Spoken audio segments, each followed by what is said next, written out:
আপনাকে পাওয়ার জন্য যে মানুষটা রাত দিন এক করে দিয়েছে, যে মানুষটা শহরের এই মাথা থেকে সেই মাথা দৌড়িয়েছে, যে মানুষটা অসম্ভবকে সম্ভব করেছে, কিংবা আপনার একটা টেক্সট পাওয়ার জন্য যে মানুষটা অনেক কিছু করতে এক পায়ে দাঁড়িয়ে থাকতো, আপনার একটা কলের জন্য রাত দিন অপেক্ষা করতো, আপনার মুখে একটু হাসি ফুটাবার জন্য যে মানুষটা সবকিছু একেবারে তছনছ করে দিতেও রাজি ছিল, সেই মানুষটার সংসারে যখন আপনি এসেছেন, যখন সেই মানুষটার জীবনে আপনি এসেছেন, কিংবা সেই মানুষটার সাথেই যখন পাশাপাশি বালিশে ঘুমান, তখন আপনি খেয়াল করছেন আগের মতো সেই আকর্ষণটা আর নেই, কিংবা খেয়াল করছেন আগের মতো সেই যত্নটা নেই, বা আগের মতো সেই পাওয়ার ইচ্ছেটা, আপনাকে আবিষ্কার করার ইচ্ছেটা তার ভেতরে আর নেই। এই জিনিসটা অনেক হার্ট করে আমাদেরকে, তাই না? মনে হয় না যে আগে কি ছিল যা এখন নেই? কি নেই জানেন? এফোর্টটা নেই। আমরা যখন প্রেম করি, আমরা যখন রাস্তার পাশে বসে ফুচকা খাই, তখন আমাদের একজন আরেকজনকে মুগ্ধ করার একটা টেন্ডেন্সি থাকে। আমরা যখন স্ট্রিট ফুড খাই, কিংবা ফাস্ট ফুডে বসে ডেট করি, কিংবা প্রেম করি, কিংবা ফোনে কথা বলি, আমরা চাই আমাদের ওপাশের মানুষটা আমাদের প্রতি মুগ্ধ থাকুক, আমার কণ্ঠ শুনে মুগ্ধ হোক, আমাকে দেখে মুগ্ধ হোক, আমি যেন তাকে ইমপ্রেস করতে পারি। এবং আমরা সেটাতে সফলও হই, তাই না? কারণ আমরা অনেক এফোর্ট দেই, অনেক কিউট এফোর্ট দেই। একটা চিঠি দিলে সেটার জন্য একটা সুন্দর খাম কিনি, হাতের লেখাটা যেন সুন্দর হয়, পারফিউমড এনভেলপ কিনি।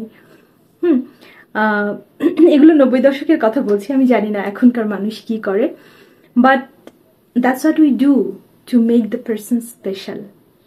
হ্যাঁ, ফুল কিনি, পুরুষটি নারীটিকে মুগ্ধ করার জন্য তার জন্য শাড়ি কেনে, পুরুষটি খেয়াল করে নারীটা যখন হাসে তার গালের এখানে টোল পড়ে, কিংবা ঠোঁটের এখানে একটা তিল, কিংবা গলার এখানে একটা তিল, সে সেটা পছন্দ করে।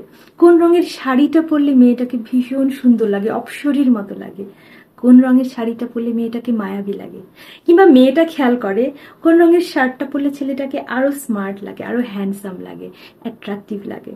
এই যে এফোর্ট, এই যে অ্যাটেনশন, মনোযোগ, এই যে আকর্ষণ করবার ইচ্ছে, হ্যাঁ। আর বিয়ের আগে যদি আপনি তাকে মুগ্ধ করতে না পারেন, তাহলে ভয় থাকে যে এই মানুষটা আপনাকে ছেড়ে চলে যাবে, কিংবা সম্পর্কটা হবে না, কিংবা অন্য কেউ তাকে ছিনিয়ে নেবে। এই যে হারানোর ভয়, দিজ আর দ্য থিংস যেগুলো বিয়ের আগের সম্পর্ককে সুন্দর করে, মানে প্রেমের সম্পর্কটাকে সুন্দর করে।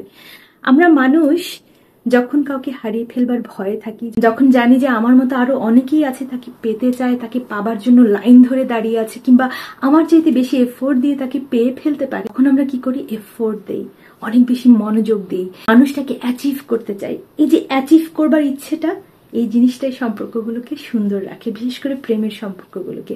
কেন প্রেমের সম্পর্কগুলো এত থ্রিলিং থাকে? বিকজ হারিয়ে ফেলবার ভয়। হারিয়ে ফেলবার ভয় থেকে আমরা এফোর্ট দেই, মনোযোগ দেই, চেষ্টা করি। বিয়ের পর কি হয়? বিয়ের পর আমরা গ্রান্টেড ধরে নিই সম্পর্কগুলোকে। বিয়ের পর ভাবি সে তো আমার ঘরে আছি, সে আর কোথায় যাবে? ছেলে বা মেয়ে যাই হোক না কেন, আমাদের দেশে মেয়েদের ক্ষেত্রে এটা একটু বেশি সত্যি। আমাদের দেশে মেয়েরা বিয়ে হয়ে গেলে আমরা ভাবি যে বিয়ে তো হয়ে গেছে, সে আর কোথায় যাবে। হ্যাঁ, এটা সত্যি যে আমাদের দেশের মেয়েরা সংসার ভেঙে আসলে যায় না সাধারণত, বা খুব বড় কোনো ইস্যুস না থাকলে। কিন্তু একই ছাদের নিচে থেকে পাশাপাশি দুটো বালিশে ঘুমিয়েও কিন্তু একটা বালিশ থেকে আরেকটা বালিশের দূরত্ব হয়ে যায় কয়েক আলোকবর্ষ সমান। সেই দূরত্বটা আমরা অনেক সময় ভাঙতে পারি না। কেন জানেন? কারণ বিয়ের পর আমরা এফোর্ট দেওয়া বন্ধ করে দিই। অথচ বিয়ের পরই না এফোর্টটা অনেক বেশি দেওয়াটা জরুরি। কারণ বিবাহিত জীবনটা আসলে একটা ম্যারাথন দৌড়ের মতো। হ্যাঁ, এটা 100 মিটার 200 মিটার দৌড় না যে আপনি অনেক জোরে দৌড়ে গেলেন এবং দৌড়টা শেষ হয়ে গেল এবং আপনি জিতে গেলেন কিংবা হেরে গেলেন। ম্যারাথন দৌড় সারা জীবনের জন্য আপনাকে দৌড়াতেই হবে, দৌড়াতেই হবে।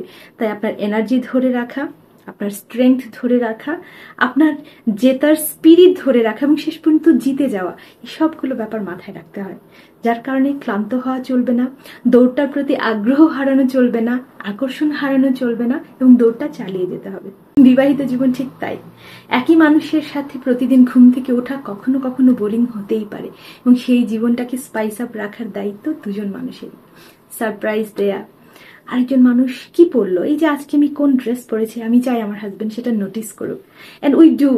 হ্যাঁ, আমার হাজবেন্ডকে কি রকম লাগছে এই শার্টটাতে, কিংবা ওর কি চেঞ্জ করা উচিত, কোন লুকটাই ওকে ভালো লাগছে না, কিংবা ওর কোন কাজটা ওর কাছ থেকে আমি এক্সপেক্ট করিনি, I should give the feedback.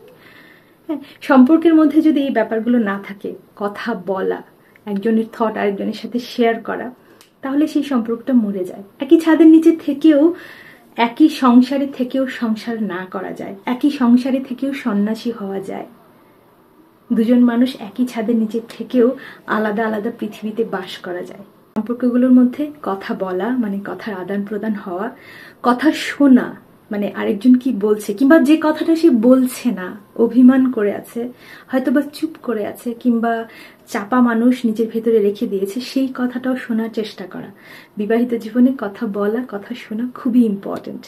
আরেকটা জিনিস ইম্পর্টেন্ট হচ্ছে, যখন আপনি প্রেম করেছেন, যখন খুব সুন্দর সময়টা যাচ্ছিল, সেই সময় যে কথাগুলো দিয়েছিলেন, সুন্দর সুন্দর কথা, যে কথাগুলো অপোজিট মানুষটাকে মুগ্ধ করেছিল, অপর পাশে মানুষটাকে যে কথাগুলো স্বপ্ন দেখিয়েছিল, আশা দেখিয়েছিল যে হ্যাঁ এই মানুষটার সাথে আমি সারা জীবন ভালো থাকবো, সেই কথাগুলোকে রেখে যাওয়া, সেই প্রমিসগুলোকে পূরণ করা, এটা হচ্ছে বিবাহিত জীবনের অনেক সুন্দর, খুবই প্রয়োজনীয় একটা জিনিস। তাই বিবাহিত জীবনে কথা বলা, কথা শোনা, কথার আদান প্রদান করা এবং কথা রাখা ইজ ভেরি ইম্পর্টেন্ট। প্রেমের সময় এফোর্ট দেওয়াটা যতখানি জরুরি, তার চেয়ে অনেক বেশি জরুরি বিবাহিত জীবনে নিজের ওয়াইফ বা নিজের হাজব্যান্ডের জন্য এফোর্টটা আরো বেশি দেওয়া, যাতে সম্পর্কটা অনেক সুন্দর থাকে। আদারওয়াইজ একই ছাদের নিচে থেকে রুমমেট হয়ে যেতে হয়। রুমমেট হওয়া খুব ভালো, বন্ধুত্ব থাকা খুব ভালো, বাট হাজব্যান্ড ওয়াইফের রিলেশনের মধ্যে একটু স্পার্ক থাকা, একটু সারপ্রাইজ থাকা, একটু মান অভিমান থাকা, একটু আকর্ষণ থাকা এবং একটু হারিয়ে ফেলার ভয় থাকাটা ভালো। এতে করে সম্পর্ক স্পাইসড আপ হয়। ভালো থাকুন, সুন্দর থাকুন, সুন্দর একটা জীবন যাপন করুন। আডিওস।